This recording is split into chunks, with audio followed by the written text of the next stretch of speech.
Good morning, good afternoon, and good evening. This is Property Management 101, and today we'll be discussing and reviewing the question of what kind of property should I invest in? If you've not already done so, please watch my disclosure video as well as my why I do this video. And if you found this video helpful and learned something new, please don't forget to like, subscribe, and turn on those notifications. This video will apply to anyone looking to invest in their first asset or by adding an asset to their portfolio. This video will help provide the first steps in determining what type of asset you should be investing in. Every demographic and asset type have different pros and cons with each. In the future, I'll be adding videos that go over the pros and cons with each. There are two videos on my channel that might be helpful to view for this topic, and that is tips for investors working with property managers and investors looking to hire a property manager. I will post those two video links in the video description. I would highly recommend following these steps in the following order. Number one item to keep in mind when answering the question what kind of property should I invest in is determine your demographic type.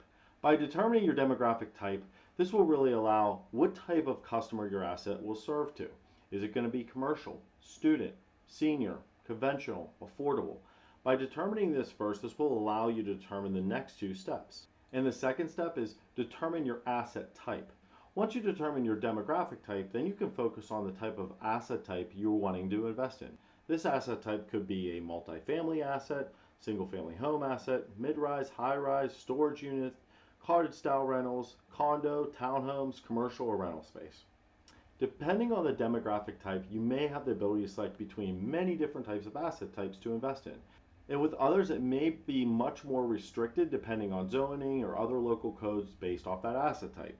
For example, if you decide to work with students, you can invest in multifamily assets, single-family homes, condos, townhomes, mid-rise, high-rise, or cottage style. But if you want to invest in commercial space, you may be much more limited. Number three step is determine your location.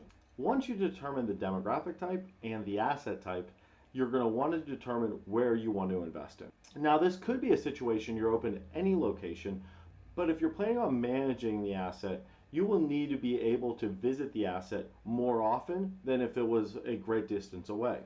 If you're interested in investing in an asset that is not local to your area, there's tons of great resources out there for managing assets that are great distance.